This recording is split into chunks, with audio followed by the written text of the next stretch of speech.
All right, so I just got dropped off at Hogpen Gap about 8:40 in the morning. I'm doing a Slackpack today, so I'm trying to get to Unicoi, which is 14 miles. So we are on our way this morning. It's pretty good. It's about 50 degrees or so. So this is Hogpen going to Unicoi Gap, which is 14.0 miles. So there's the blaze, and headed off this morning. So wish me luck. I'm about a mile in for the day already, and it's been relatively flat. And if it's like this for the next 10 miles, that's going to be great. I will gladly take a day like today or a day like that. So, but this is what the path looks like. Pretty flat terrain, not a lot of rocks. And this is going from Hogpen to Unicoi. But they said once I get to Blue Mountain, the last 4 miles will be up and over Blue Mountain, so that'll be a little bit tougher. But we'll get some more video later. But relatively flat so far.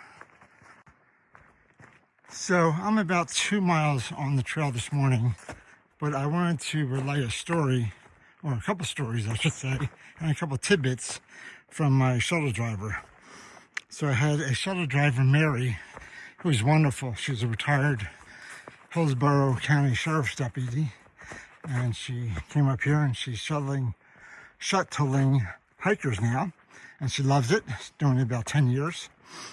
But she was telling me one tidbit was Slackpack as much as possible. Don't listen to anybody else.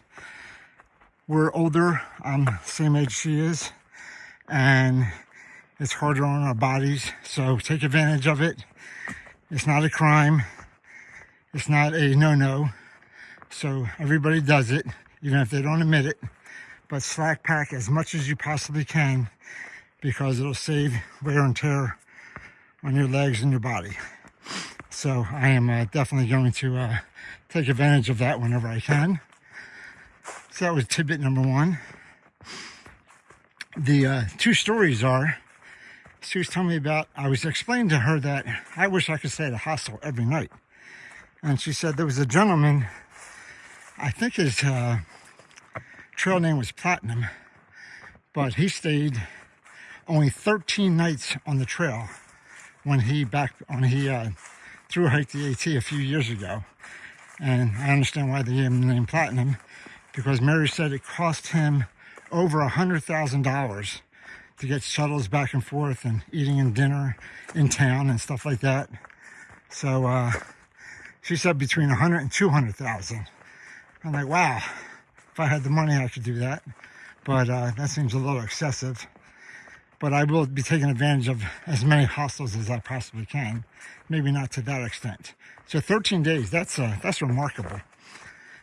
So I guess it can be done pretty much if you wanted to do it and have the money.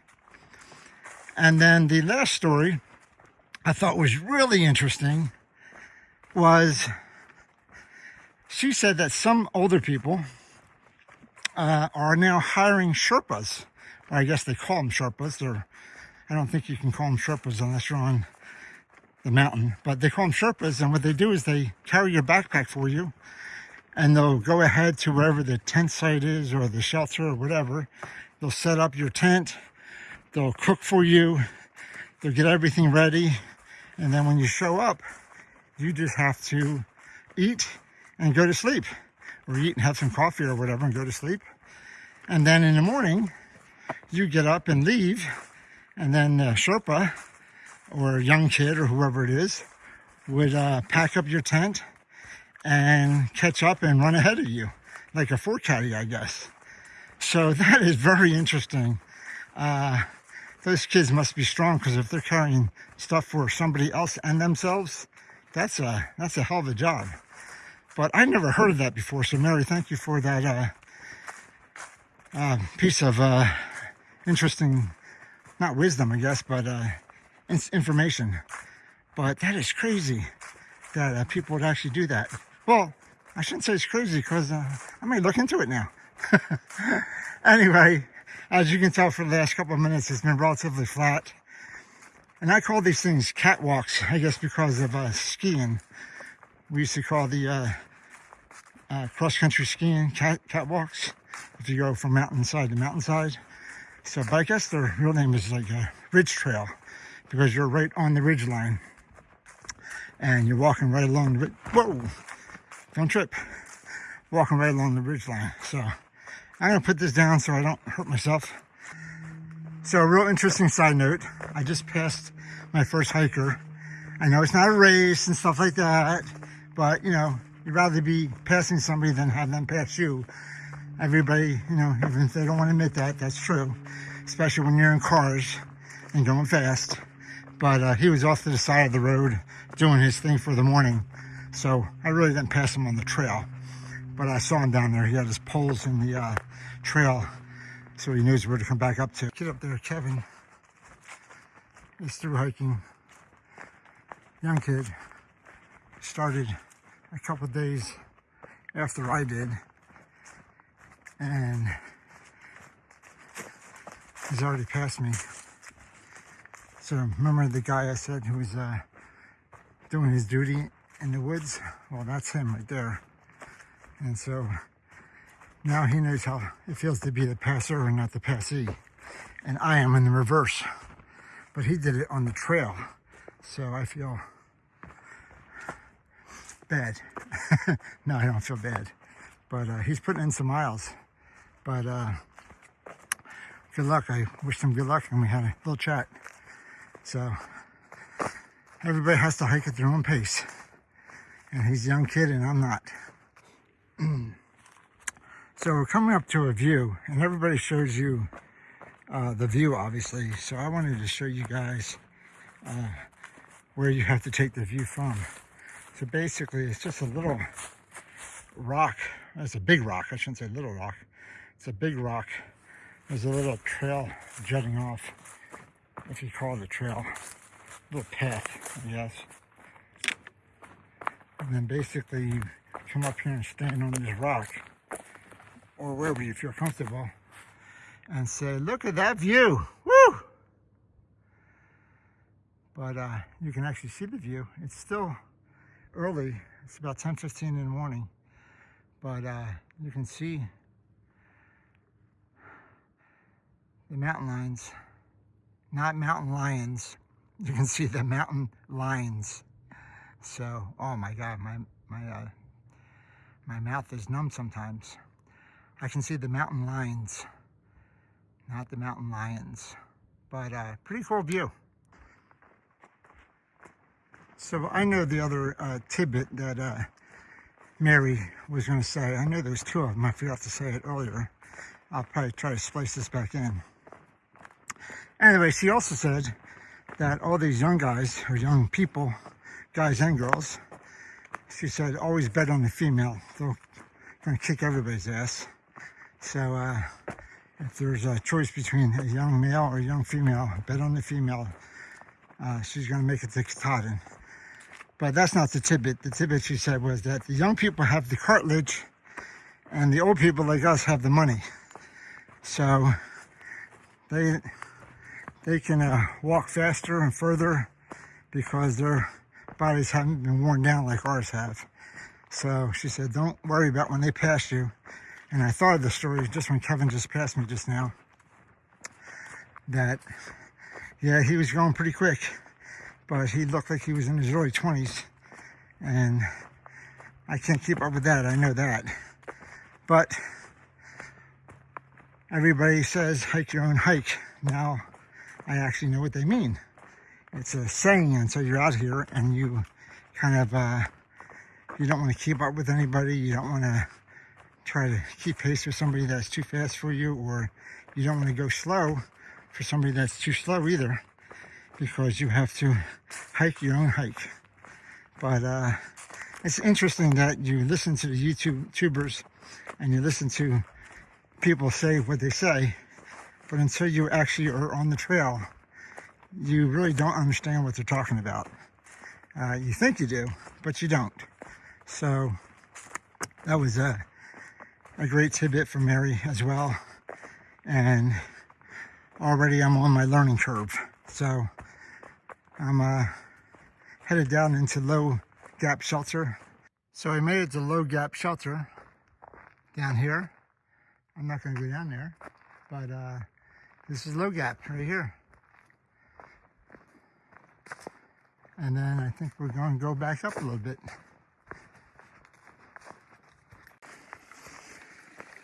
So there's not a lot of scenery on this walk so far, but this is a great water source. Just ran across this little stream coming down the hill. This is great. Oh, look at that. If I needed water, I'd definitely be filling up here. I just realized I'm at mile 44, just past the water source at 43 point something. So this is about mile 44, which means I am 2% to Katahdin. Does that mean I'm in a 2% club?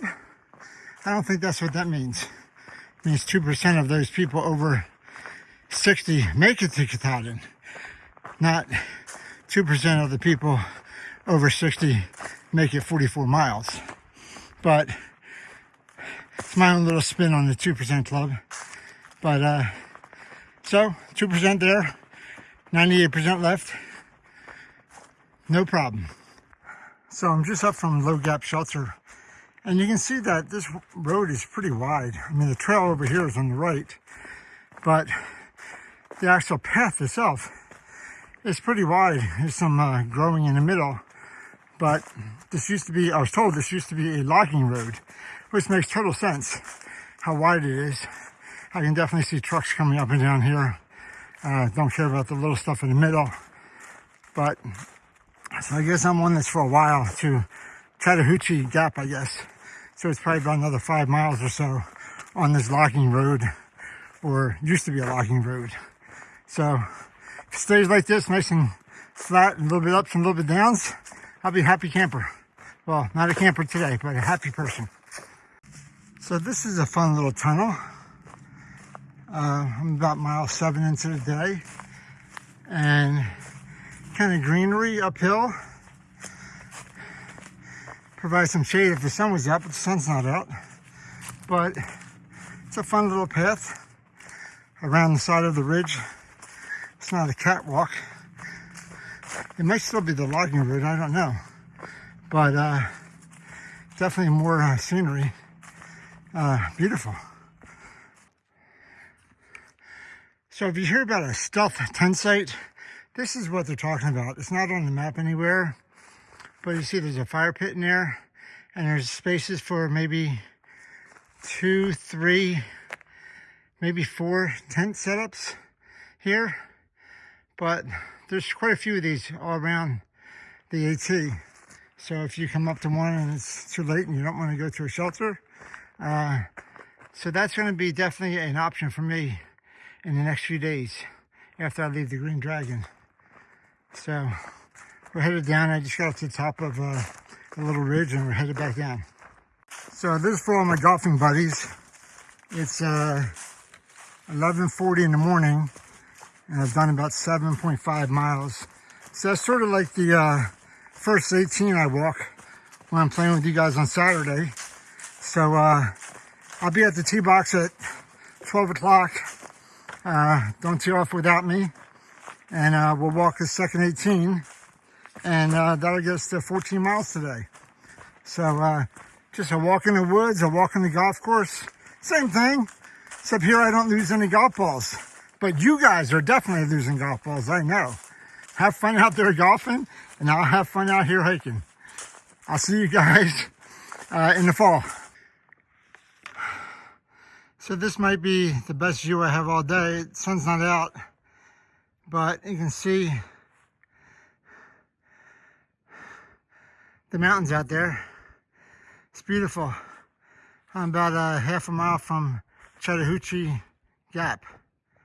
So I'm going to go down the Thru-hikers Gap, and on this side, there's a mountain range over there too. So I'm right up a ridge line. And I'm going to go up one of those mountains over there, I think. So I think I'm coming down into Oh, this says it's Jack's Gap.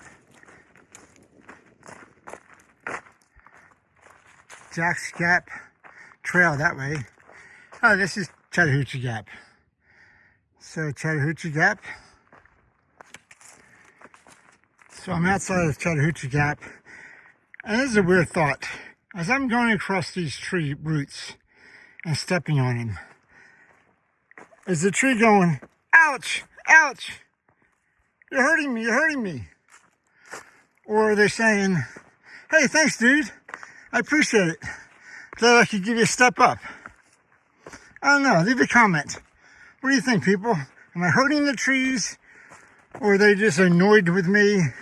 Or do they appreciate the fact that someone is recognizing that they're there, helping out? Okay, maybe it's just my thought, I know. I'm crazy, but you know, I'm looking at this tree root coming up here, and it's a pretty big one, and it's a stepping stone. And he's like, here, step on me. Thanks, buddy. Thank you, buddy. Appreciate you, tree. Okay, we got some rocks climbing to do now. I'll turn this off so I don't hurt myself.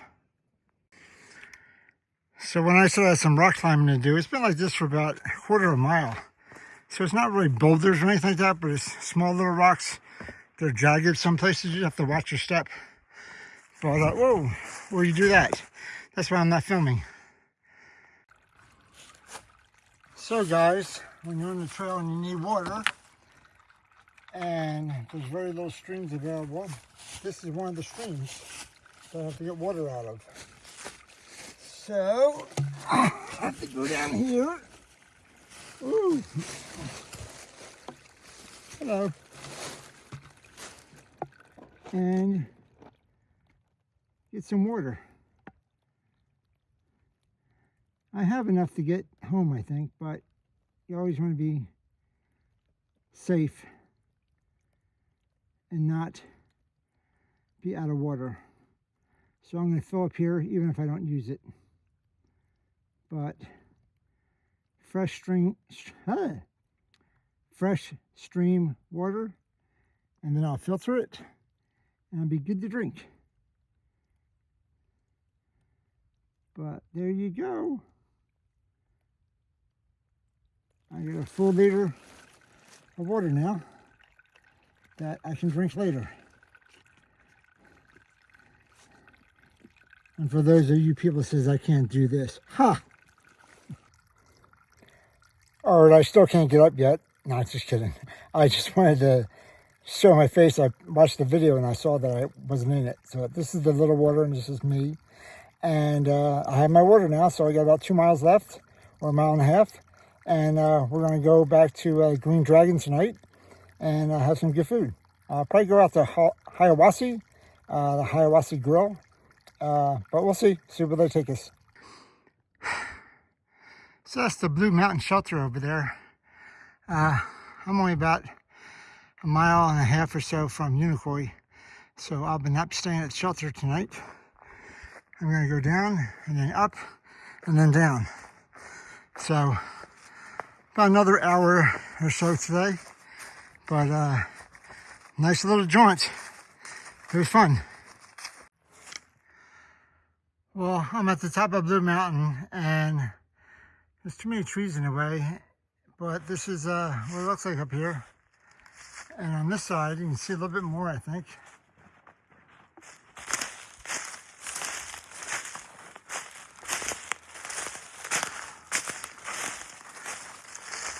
Whew. Nice views. The sun finally came out.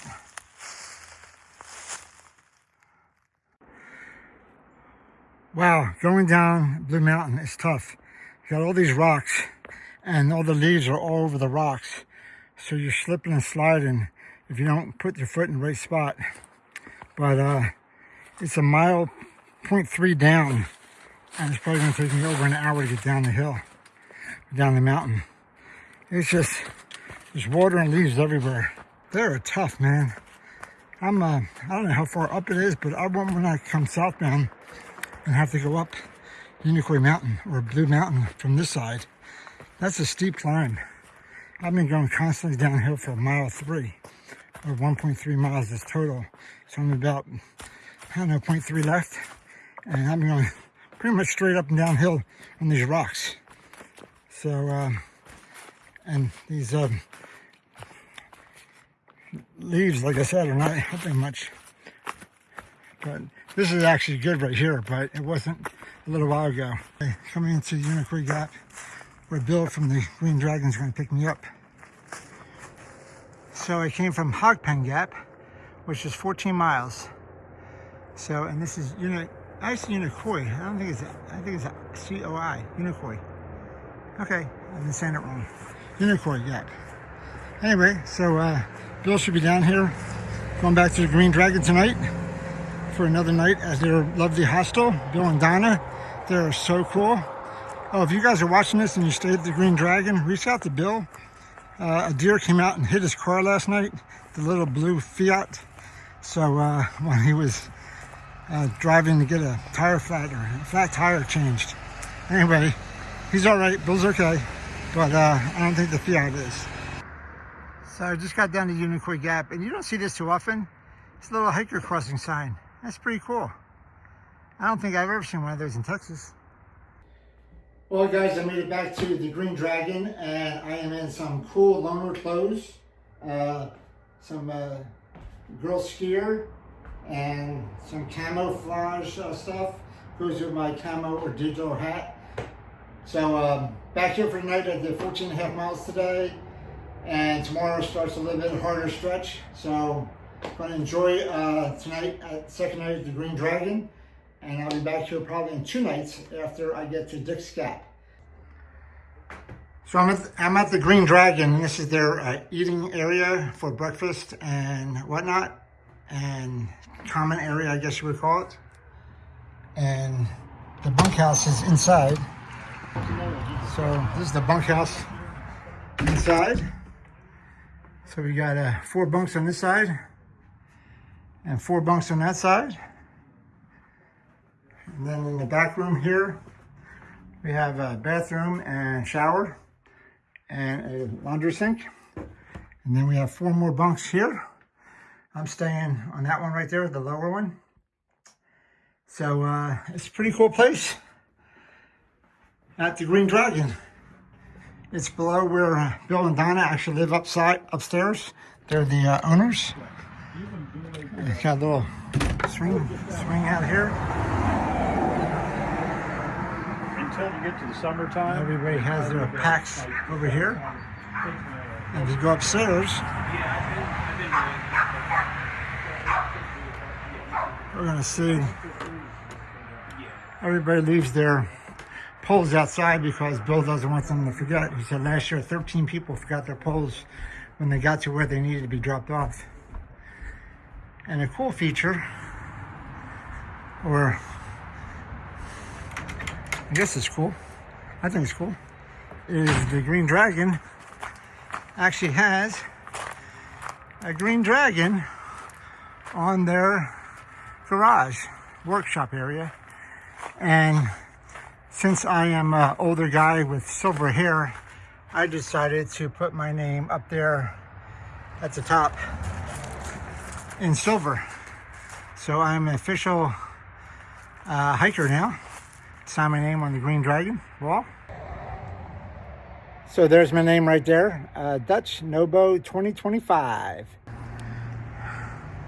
So we're in Hiawatha, and we're at the Ingalls for 2 of the guys to resupply. So I don't need to resupply because I'm still on my first 3 days worth of food, because I've been staying at so many hostels that I really haven't eaten through even 1 day yet. So I might have to come back in 2 days, but we'll see. We'll see what's going on. When I get to Dick's Gap and come back to the Green Dragon.